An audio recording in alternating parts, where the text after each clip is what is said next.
Welcome to Mythri news. ప్రతిక్షణం ప్రజల కోసం. అనకాపల్లి జిల్లా నర్సీపట్నం. అయ్యన్న 1983లోని ఆస్తులు ఎంత, ఇప్పుడు నీ ఆస్తులు ఎంత అని ప్రశ్నించిన ఎమ్మెల్యే గణేష్. 3వ వార్డు ఎస్సీ కాలనీలో ఎన్నికల ప్రచారం నిర్వహించిన ఎమ్మెల్యే పెట్ల ఉమాశంకర్ గణేష్. అడుగడుగునా హరతులతో నీరాజనాలు పట్టిన 3వ వార్డు ప్రజలు. నర్సీపట్నం 3వ వార్డులో గురువారం ఎన్నికల ప్రచారంలో భాగంగా ఇంటింటికి వెళ్తూ అభివృద్ధి సంక్షేమ పథకాల గురించి వివరిస్తూ నర్సీపట్నం ఎమ్మెల్యేగా తనకు అనకాపల్లి ఎంపీగా బుడి ముత్యాల నాయుడుకు ఫ్యాన్ గుర్తుపై ఓటు వేసి గెలిపించాలని కోరారు. ఈ సందర్భంగా ఎమ్మెల్యే గణేష్ మీడియాతో మాట్లాడుతూ మాజీ మంత్రి అయ్యన్న పాత్రుడు ఆస్తులు 1983లో రాజకీయకు వచ్చే నాటికి ఎంత ఉన్నాయి, ప్రస్తుతం నీ ఆస్తులు ఎంత అని ప్రశ్నించారు.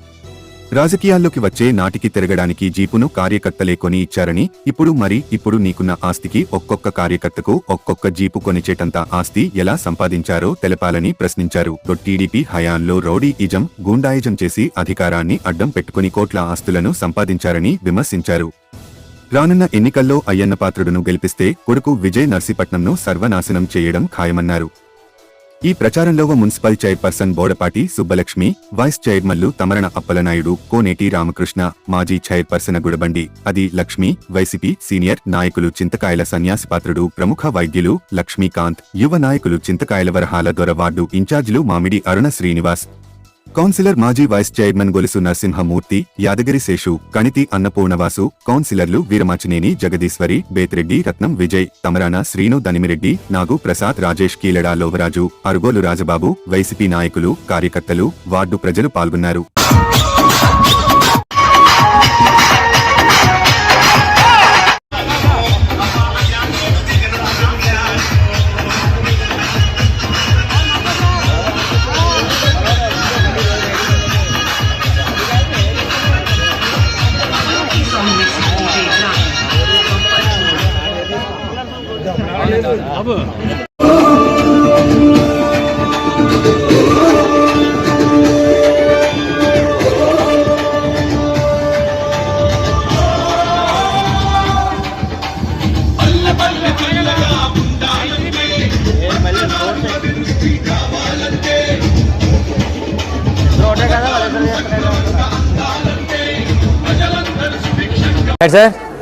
సార్ అందరికీ నమస్కారం అండి. ఈరోజు నర్సీపట్నం మున్సిపాలిటీలో మరి 3వ వార్డుకి సంబంధించి కార్యక్రమం చేపట్టడం జరిగింది. డోర్ డోర్ కార్యక్రమం. దీనిలో భాగంగా ముఖ్యంగా మరి జమీల్ గారి పెద్దలు జమీల్ గారు పాల్గొన్నారు. అలాగే చైర్మన్లు, వైస్ చైర్మన్లు, కౌన్సిలర్లు, ముఖ్యంగా నర్సీపట్నం మున్సిపాలిటీకి సంబంధించిన మరి మామిడి శ్రీని గారు, అరుణ్ గారు, కౌన్సిలర్ గారు, స్థానిక కౌన్సిలర్ గారు, పెద్దలు మరిడి గారు, ఇంకా పెద్దలు నాగరాజు గారు, వీళ్ళందరూ పెద్దలందరూ కూడా సమక్షంలో, నాయకుల సమక్షంలో మంచి బ్రహ్మాండంగా ఈరోజు ఏ ఇంటికి వెళ్ళినా సరే ప్రజలందరూ కూడా జగనన్న ముఖ్యమంత్రి చేసుకుంటారని చెప్పి ప్రజలందరూ కూడా నీరాజన పలకడం జరుగుతుంది. ఎందుకంటే చూస్తే నిన్నటి నుంచి మేము స్టార్ట్ చేసాం. నిన్న ఉదయం వార్డు కానీ రాత్రి వార్డులు కానీ చూస్తే ప్రజలందరూ కూడా, ముఖ్యంగా మహిళలందరూ కూడా 100% ముఖ్యమంత్రిగా జగన్మోహన్ గారు చేసుకోవాలని చెప్పి సిద్ధంగా ఉన్నారు. అయితే ముఖ్యంగా ఈరోజు ఒక విషయం చెప్పాలి. ఈరోజు అయ్యన్న పాత్రుడు గారు మాట్లాడతారు, చాలా మాట్లాడుతున్నారు. ఇది దోపిడీ అంటారు మాట్లాడితే. ఒకటే విషయం మీ ద్వారా ఈ నియోజకవర్గ ప్రజలు కానీ, ముఖ్యంగా నర్సీపట్నం నియోజకవర్గంలో ఉన్న మున్సిపాలిటీలో ఉన్న పెద్దలందరికీ కూడా ఒక విషయం చెప్పదలుచుకున్నాను. ఇందులో అందరూ కూడా అఫీషియల్ చాలామంది ఉన్నారు, లాయర్లు ఉన్నారు, అలాగే మరి టీచర్స్ ఉన్నారు, డాక్టర్లు ఉన్నారు, ముఖ్యంగా వ్యాపారస్తులు ఉన్నారు. అందరూ కూడా ఒక్కసారి మీ ద్వారా అయ్యన్న పాత్రుడిని ప్రశ్నించేది ఏంటంటే, ఈరోజు 1983 సంవత్సరంలో నీ ఆస్తులంతా, ఈరోజు ఆస్తులంతా. ఇదే 1994లో అందరు నియోజకవర్గంలో నాయకులందరూ కలిపి ఒక జీపు కొనిచ్చారు.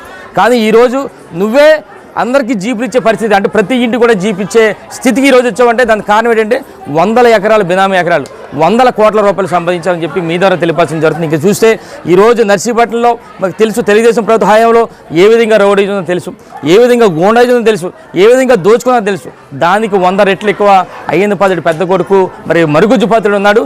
రేపు రాబోయే రోజులు ఆయన దృష్టిలో పెట్టుకోండి. నియోజకవర్గ ప్రజలు కానీ, ముఖ్యంగా మున్సిపల్ ప్రజలందరూ కూడా ఈ ఒక పొరపాటున అయ్యన్న పాత్రుడు 67 సంవత్సరాలు వచ్చాయి అని చెప్పి స్వానుభూతిగా కానీ మీరు వేసి గెలిపించినట్లయితే ఈ నర్సీపట్నం సర్వనాశనం చేసేస్తాడు వాళ్ళ పెద్ద కొడుకు మరుగుజ్జు పాత్రుడు అని చెప్పి ఈ సందర్భంగా తెలియపరుస్తూ, మరి ఎట్టి పరిస్థితులు కూడా ఒకసారి ఓటర్లందరూ కూడా, మరి పెద్దలందరూ కూడా, మున్సిపల్ పెద్దలందరూ కూడా చూడండి ఆ అయ్యన్న పాత్రుడు కొడుకు మరుగుజ్జు పాత్రుడు ఆలోచనలు ఏ విధంగా చూడండి, ఏ విధంగా బిహేవియర్ ఉందో చూడండి. ఆయనకి కానీ అవకాశం ఇస్తే పొరపాటున నర్సీపట్నం సర్వనాశనం చేస్తాడని చెప్పి సందర్భం తెలియపరుస్తూ, మరి మీ అందరి తాలూకు ఆశీస్సులు మరి అందరికీ అందించి మంచి మెజార్టీతో గెలిపించాలని, నన్ను ఎంపీ గారిని గెలిపించాలని చెప్పి మీ ద్వారా ఈ నర్సీపట్నం నియోజకవర్గ ప్రజలకు, ముఖ్యంగా నర్సీపట్నం మున్సిపాలిటీ అందరూ కూడా కోరుతాను. జై జగన్. నమస్కారం.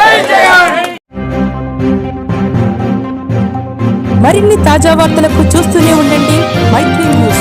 ప్రతి క్షణం ప్రజల కోసం. Please subscribe.